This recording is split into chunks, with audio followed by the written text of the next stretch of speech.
أعوذ بالله من الشيطان الرجيم.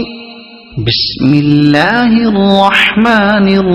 الرحيم. وللمطلقات متاع بالمعروف حقا على المتقين كذلك يبين الله لكم آياته لعلكم تعقلون.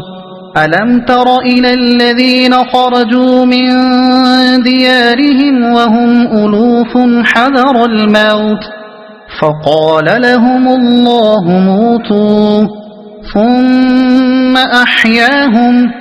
إن الله لذو فضل على الناس ولكن أكثر الناس لا يشكرون. وقاتلوا في سبيل الله واعلموا أن الله سميع عليم. من ذا الذي يقرض الله قرضا حسنا فيضاعفه له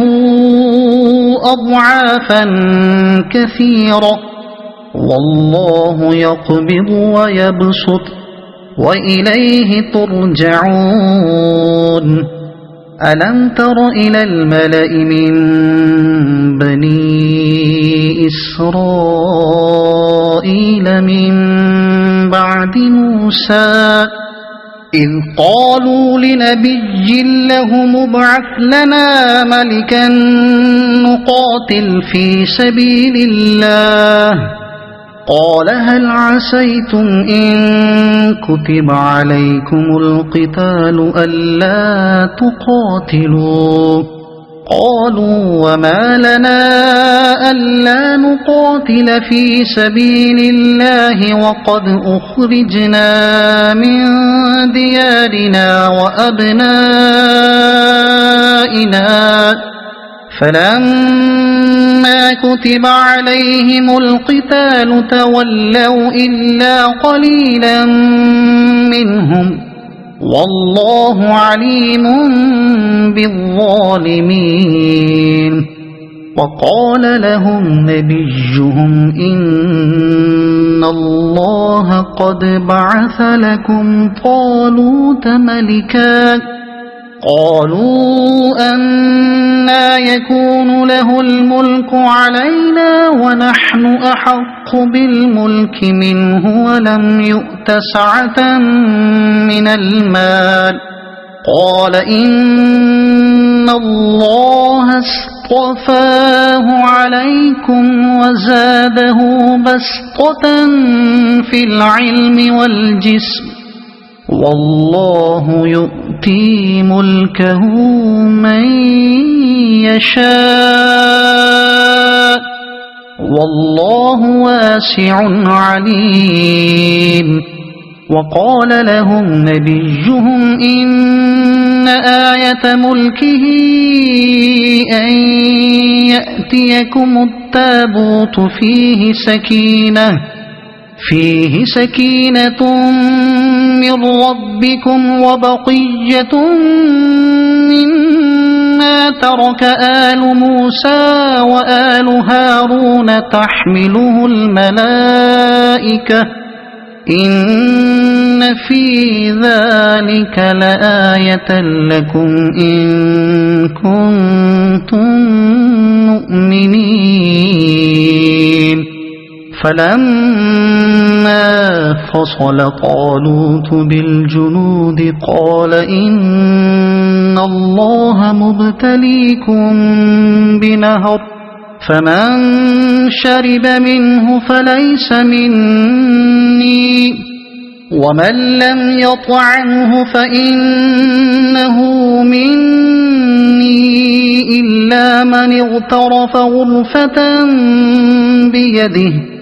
فشربوا منه إلا قليلا منهم فلما فلما جاوزه هو والذين آمنوا معه قالوا لا طاقة لنا اليوم بجالوت وجنوده قال الذين يظنون أنهم ملاقو الله كم من فئة قليلة غلبت فئة كثيرة بإذن الله والله مع الصابرين ولما برزوا لجالوت وجنوده قالوا ربنا أفرغ علينا صبرا وثبت أقدامنا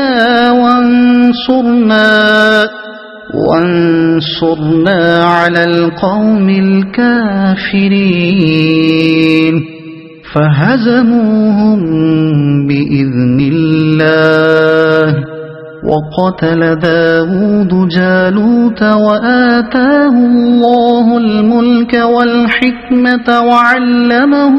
مما يشاء ولولا دفع الله الناس بعضهم ببعض لفسدت الأرض ولكن الله ذو فضل على العالمين تلك آيات الله نتلوها عليك بالحق وإنك لمن المرسلين